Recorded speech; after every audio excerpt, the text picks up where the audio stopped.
குடியரசு அப்படின்னா அதில் ஒரு ரெண்டு அம்சங்கள் இருக்குது. வெறுமனே நம்ம குடியரசுங்கிறது மொட்டையாக குடியரசுன்னு சொல்லப்பட்டதில்லை. அது சில இலக்கணங்களோடு சொல்லப்பட்டது. ஒன்று மதச்சார்பற்ற குடியரசு தான் மதச்சார்பற்ற ஜனநாயக சமதர்ம குடியரசு. இந்த அளவுகளோட கூடிய அரசாகத்தான் நம்ம அரசு செயல்படுவதாக அரசியலமைப்பு சட்டம் சொல்லுது.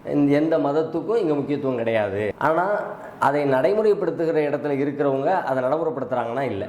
நடைமுறைப்படுத்த வேண்டிய ஆட்சியாளர்கள், அரசியல்வாதிகள் அவங்க இந்த நாட்டை மதச்சார்பின்மை வழியில் வழி நடத்தலை. இன்னைக்கு காலகட்டத்தில், கடந்த காலத்தில் நிலைமை வேறு, இன்னைக்கு காலகட்டத்தில் அது ஒரு குறிப்பிட்ட மதம்னு சொல்கிறத விட அந்த மதத்திலேயும் ஒரு குறிப்பிட்ட ஒரு சிறுபான்மை மக்களுக்கானதாக மாற்றி அவங்களுடைய விருப்பத்தை நிறைவேற்றுகிற வகையில் தங்களுடைய அஜெண்டாக்களை எல்லாம் ஒன்றன் பின் ஒன்றாக செயல்படுத்தி கொண்டே போகிற ஒரு அரசாக இது மாறி போயிருக்கிறது. மதச்சார்பின்மைங்கிறதே ஒரு பெரிய கேள்விக்குறியாக மாறி இருக்குது. இன்னும் சொல்ல போனால் கடந்த முறை அவங்க அந்த குடியரசு தினத்தின் நேரத்தில் அந்த இந்திய அரசியலமைப்பு சட்டத்தினுடைய முகப்பு பக்கத்தை மாற்றி பழைய முகப்பு பக்கம்னு ஒன்று வெளியிட்டாங்க. அதுக்கப்புறம் அது தவறுதலாக வெளியிடப்பட்டுச்சு. அப்படி இப்படின்னு அது சில மலுப்பல்கள்லாம் வெளிவந்தாலும் கூட அதன் வழி அவங்க சொல்ல வந்தது என்னன்னு கேட்டால், இந்த மதச்சார்பின்மையை நாங்கள் தூக்க போகிறோம், மதச்சார்பற்ற நாடுங்கிறது கிடையாது, மதச்சார்புள்ள நாடுதான்றதை நிறுவுகிற வேலையை நோக்கி தான் அரசியல்வாதிகள் போய்கிட்டு இருக்கிறாங்க. அப்போ குடியரசு என்று சொல்லப்பட்ட இலக்கணங்களில் ஒரு இலக்கணம் நடைமுறைப்படுத்துகிற ஆட்சியாளர்களால் மீறப்பட்டு கொண்டிருக்கிறது. அதுதான் இன்னைக்கு லெவல். ரெண்டாவது சமதர்ம குடியரசு, மதச்சார்பற்றது மட்டும் இல்லாமல் எல்லாரையும் சமமாக பாவிக்கிற ஒரு குடியரசு அப்படின்னு. எல்லாரையும் சமமாக நடத்துதல் அப்படின்னு சொல்லி சொன்னால் அது எழுத்திலேயே சிக்கல் இருக்கு. இது எழுத்து கரெக்டாக இருக்கு. மதச்சார்பின்மை அப்படிங்கிறது அரசியலமைப்பு சட்டம் தெளிவாக சொல்லுது. நடைமுறைப்படுத்துகிற ஆட்கள் தப்பு பண்ணுறாங்க. ஆனால் சமமாக நடத்துறது அப்படிங்கிறத பொறுத்த வரைக்கும் அரசியலமைப்பு சட்டமே சமமாக நடத்தலை. எப்படி நடத்தலை அப்படின்னு கேட்டால், குடியரசுனா எல்லா குடிகளையும், ஒட்டுமொத்த நாட்டில் இருக்கிற எல்லா குடிமக்களையும் அங்கீகரிக்கிற ஒரு அரசாக இருந்தால் தான் அது சரியான தர்ம குடியரசு. ஆனால் இது எப்படி இருக்குன்னு கேட்டால், பெரும்பான்மை குடியரசு. ஜனநாயகம்னு ஒரு வார்த்தை சேர்த்துட்டாங்களா? ஜனநாயகத்துக்கு ரெண்டு பொருள். ஒன்று, ஜனநாயகம்னு சொன்னால் எல்லா மக்களையும் அரவணைக்கிற ஒன்று, அதுக்கு பேர் ஜனநாயகம். நம்ம ஊரில் இருக்க ஜனநாயகம் எல்லா மக்களையும் அரவணைக்கிறது இல்லை, பெரும்பான்மையை ஆதரிக்கிற ஜனநாயகம்.